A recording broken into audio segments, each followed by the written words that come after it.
بسم اللہ الرحمن الرحیم۔ شروع اللہ کے نام سے جو بڑا مہربان نہایت رحم والا ہے۔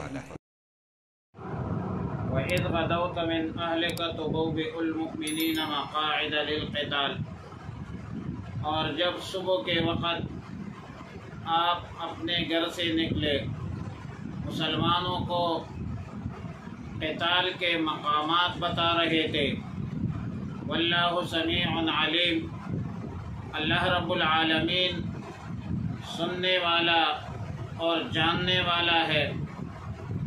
اذ ہمت طائفتان منکم ان تفشلا، جب ارادہ کیا تم میں سے دو جماعتوں نے ان تفشلا کہ بزدل ہو جائے، واللہ ولیہما، اللہ ان کا ولی تھا، وعلی اللہ فلیتوکل المؤمنون، اور اللہ پر توکل کرتے ہیں مؤمنین۔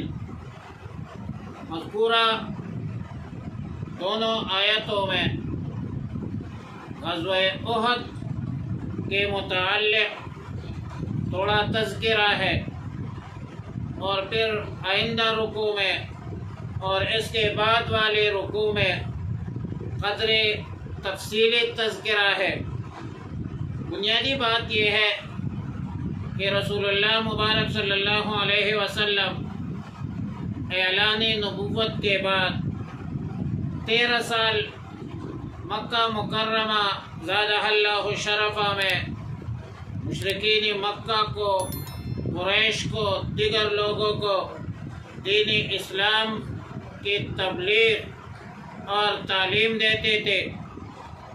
شدید مشکلات، مصائب، تکالیف پیش آتی تھی، لیکن مشرکین مکہ نے ہجرت پر مجبور کیا، اور انصار مدینہ کی دعوت پر مدینہ منورہ ہجرت فرما گئی۔ مدینہ منورہ میں یہود نصارہ کی منافقت، عداوت، حسد اور بغض کا بھی ایک سلسلہ تھا، اور اس کا تذکرہ پہلے بھی ہو چکا ہے، اور مزید ان کی شرارت و خباثتوں کا مزید تذکرہ بھی ہوگا۔ ہجرت کے دوسرے سال مشرکین مکہ مزید دشمنی پر اتر آئے، اور مسلمانوں کے ساتھ لڑنے کے لیے مقام بدر پہنچ گئے۔ اس غزوے کو غزوہ بدر کہا جاتا ہے۔ غزوہ بدر میں مشرکین کو بدترین شکست ہوئی، اور 313 صحابہ کرام کے رضوان اللہ تعالی علیہم اجمعین کی اس مقدس جماعت نے ان صنادید عرب کو شکست دی۔ مشرکین مکہ غزوہ بدر کا بدلہ لینے کے لیے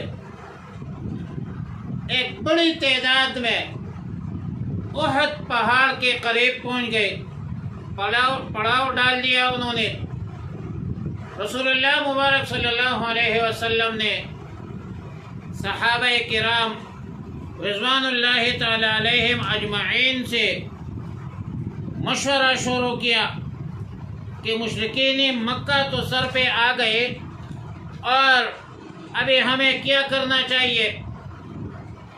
ایجنڈے میں، پیشنامے میں 2 باتیں تھیں کہ یہ جو جنگ ہے غزوہ احد، یہ جو کفار آئے ہیں اور احد کے مقام پر کھڑے ہیں، ہمیں یہ جنگ مدینہ منورہ شہر میں لڑنی چاہیے یا شہر سے باہر نکل کر لڑنی چاہیے۔ 2 باتیں تھی، اس پر رائے لینی تھی۔ تو جو صحابہ غزوہ بدر میں شریک تھے، ان کے رائے یہ تھی کہ باہر نکل کر مقابلہ کیا جائے، جس طرح گزشتہ سال سن 2 ہجری میں غزوہ بدر میں ہمیں فتح نصیب ہوئی تھی، ہم فتح یاب ہوئے تھے، انشاءاللہ اس سال بھی ہمیں فتح نصیب ہو۔ بعض حضرات کی رائے یہ تھی کہ مدینہ منورہ میں رہ کر مقابلہ کیا جائے۔ اس دوران رسول اللہ مبارک صلی اللہ علیہ وسلم نے خواب بھی دیکھا کہ میرے تلوار جو ہے وہ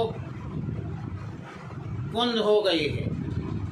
اب تعبیر بالکل واضح ہے کہ مدینہ منورہ میں مقابلہ کیا جائے، لیکن کثرت رائے جو تھی وہ یہ تھی کہ باہر نکل کر جنگ لڑی جائے، ان کفار مکہ کا مقابلہ کیا جائے، مقام احد پر پہنچ کر مقابلہ کیا جائے۔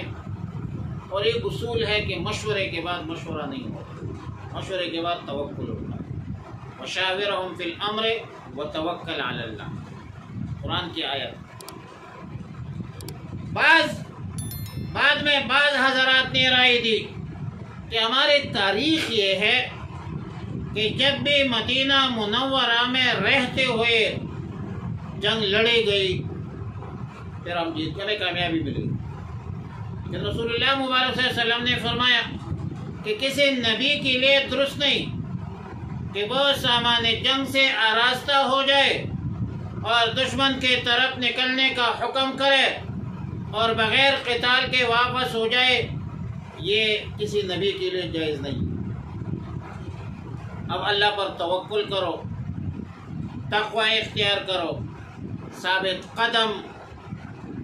قدم رہو، ثابت قدمی کے ساتھ جنگ لڑو اور اللہ نے جو حکم دیا ہے اس پر عمل کرو۔ اس کے بعد رسول اللہ مبارک صلی اللہ علیہ وسلم احد پہاڑ کی طرف تشریف لے گئے، اور اس وقت جو لشکر تھی وہ 1000 بندوں پر مشتمل۔ احد جاتے وقت ایک جگہ پر قیام فرمایا تو منافقین کے سردار عبداللہ ابن ابی ابن سلول جو تھا، جو ان کے ساتھ 300 بندے تھے، وہ واپس ہو گئے۔ پیچھے رہ گئے مسلمانوں کی تعداد 700 رہ گئی، اور اس میں بھی جو 2 قبیلے تھے، ایک بنو سلمہ اور ایک بنو حارثہ، ان دونوں کی نیت بھی خراب ہو گئی۔ اللہ رب العالمین نے پھر ان کو ہدایت دی اور مسلمانوں کے ساتھ ٹھہر گئی۔ رسول اللہ مبارک صلی اللہ علیہ وسلم احد پہاڑ کے دامن پہنچ گئے تو وہاں ایک گاڑی پر نزول فرمایا اور احد کی طرف پشت کر، تاکہ احد جو ہے وہ پیچھے رہے اور دشمن سے احد پہاڑے کے سامنے میدان میں مقابلہ ہو، جنگ ہو۔ ایک چھوٹی سی پہاڑی پر صحابہ کرام کو مقرر کیا، جس کا امیر تھا سیدنا عبداللہ ابن جبیر رضی اللہ تعالیٰ، اور حکم دیا کہ اس پہاڑی پر آپ لوگوں نے ہر حال میں ثابت قدم رہنا ہے، فتح ہو یا شکست ہو، ہر دونوں صورتوں میں آپ نے پہاڑ سے ٹلنا نہیں ہے۔ ان حضرات کی یہ ذمہ داری تھی کہ دشمنوں کو مقررہ پہاڑی سے نیزوں سے مارنا۔ رسول اللہ علیہ وسلم 2 ذرے پہنے ہوئے ہیں، اور جھنڈا جو ہے سیدنا مصعب ابن عمیر کے ہاتھ میں ہے۔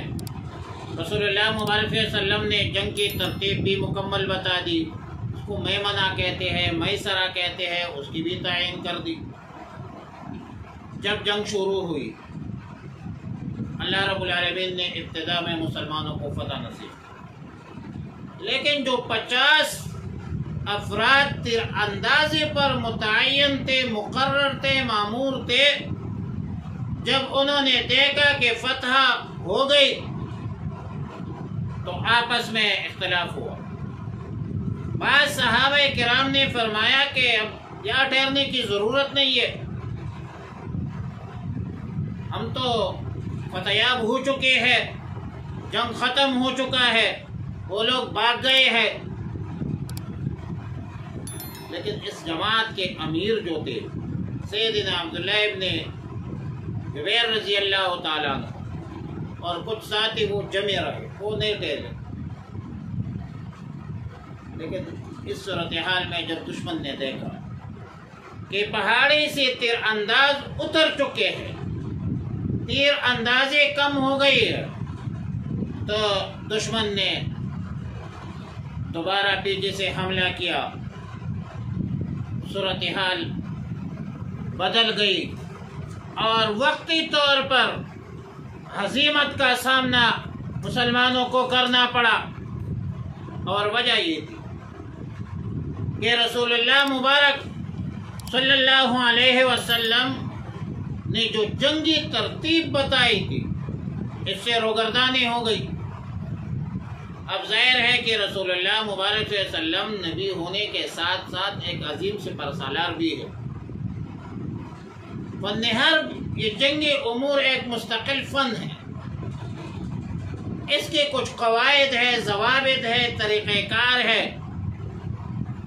ایک مسیحی مؤرخ ہے ٹام انڈر نام ہے، اور اس نے ایک کتاب لکھی ہے لائف آف محمد صلی اللہ علیہ وسلم، کہ محمد صلی اللہ علیہ وسلم نے فن حرب کی بھی نئی راہ نکالی، مکہ والوں کی بے دھڑک اور اندھادھند لڑائی کے مقابلے میں خوب دراندیشی اور سخت قسم کے نظم و نسق سے کام کیا۔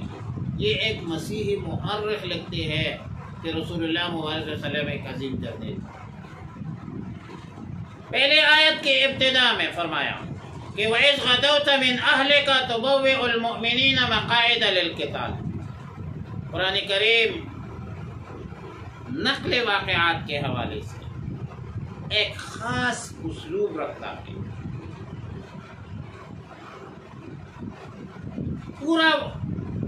پورے واقعہ کو تفصیل کے ساتھ، جزیات کے ساتھ، ترتیب کے ساتھ ذکر نہیں کیا جاتا، بلکہ اس آیت، اس واقعہ کے جزیات میں ایک خاص ہدایت مضمر ہوتی ہے، اس مضمر ہدایت کو بیان کیا جاتا ہے۔ اب مذکورہ آیات میں خاص ہدایت کیا ہے جو مضمر ہے کہ بھائی رسول اللہ مبارک صلی اللہ علیہ وسلم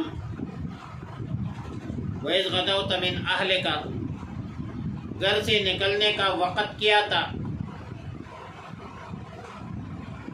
تو غدوتا سے بیان فرمایا کہ یہ صبح 7ویں تاریخ شوال سن 3 ہجری تھی، اور روایت میں بھی، اور صبح کے وقت جنگ کے لیے نکلنا یہ زیادہ افق ہوتا ہے، سفر کے لیے نکلنا یہ زیادہ بہتر ہوتا ہے۔ اور پھر سفر کہاں سے شروع ہوئی، جگہ کون سی تھی، تو اہلکا کے لفظ سے اشارہ ہوا کہ رسول اللہ مبارک صلی اللہ علیہ وسلم اس وقت اپنے اہل و عیال میں تھے، اپنے گھر سے نہیں۔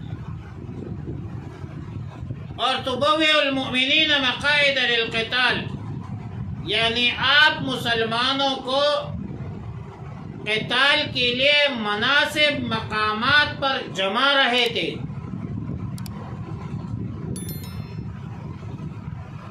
اور یہ سب بندی جو ہے یہ جرنیل کا کام ہے، یہ عام بندے کی بس کی بات نہیں ہے۔ جو جنگی امور اور امور حرب میں ماہر ہو۔ اور پھر آیت کے آخر میں فرمایا کہ واللہ سمیع علیم، اللہ رب العالمین سننے والا ہے اور جاننے والا۔ سمیع اور علیم کی صفات کو یاد کر کے اس طرف اشارہ کیا کہ اس وقت مخالفین اور موافقین دونوں اپنی جگہ پر جو کچھ کہہ رہے ہیں، جو کچھ کر رہے ہیں، وہ سب کے سب اللہ کے علم میں ہیں۔ اور ایک اور بات کہ اذ ہمت طائفتان منکم ان تفشلا میں جو 2 جماعتوں کا ذکر ہے، پہلے بھی گزارش کروں کہ اس سے مراد بنو حارثہ اور بنو سلمہ ہے، اور واللہ ولیہما کا جملہ ان کے ایمان کامل کی دلیل ہے، شہادت ہے۔ اور اسی دونوں قبیلوں کے بزرگ اکثر فرمایا کرتے تھے کہ اگرچہ آیت میں ہمارے لیے کچھ عتاب ہے، لیکن واللہ ولیہما بھی تو اللہ کی طرف سے ہمارے لیے بشارت ہے، خوشخبری ہے کہ اللہ ہمارا دوست ہے۔ اور بالکل آیت کے آخر میں فرمایا کہ وَعَلَى اللَّهِ فَلْيَتَوَكَّلِ الْمُؤْمِنُونَ۔ توکل انسان کی اعلیٰ صفات میں سے اعلیٰ صفات ہے اور مسلمان کا زیور ہے۔ لیکن توکل کا معنی کیا ہے؟ توکل کا معنی یہ ہے کہ آپ ظاہر اسباب اپنے قدرت کے مطابق استعمال کریں، اختیار کریں اور پھر نتائج اللہ کے سپرد کریں، اس کو توکل کہتے ہیں۔ اسباب پر اعتماد نہ کریں، اعتماد کس پر کرے؟ اللہ پر کرے، اس کو توکل کہا جاتا ہے۔